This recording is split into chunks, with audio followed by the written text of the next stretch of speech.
There are 26 letters in the English alphabet. म्हणजे English अल्फाबेट्समध्ये 26 letter असतात.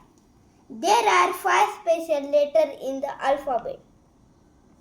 म्हणजे अल्फाबेटमध्ये 5 स्पेशल लेटर्स असतात.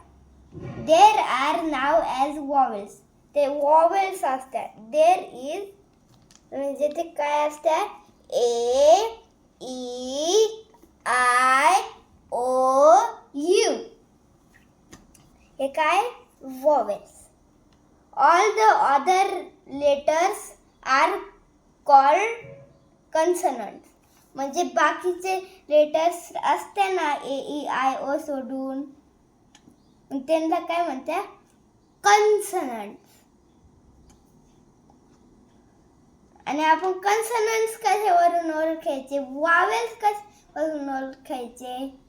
कन्सनंट्स मध्ये एस राहतो. एस. स जीभ इथं टेकते. स. मग त्याला काय म्हणतो आपण? कन्सनंट्स. आणि वावेलचं कसं आहे? ए. जीभ कुठेच नाही टेकत. मग ते काय असतं? वावेल. थँक्यू.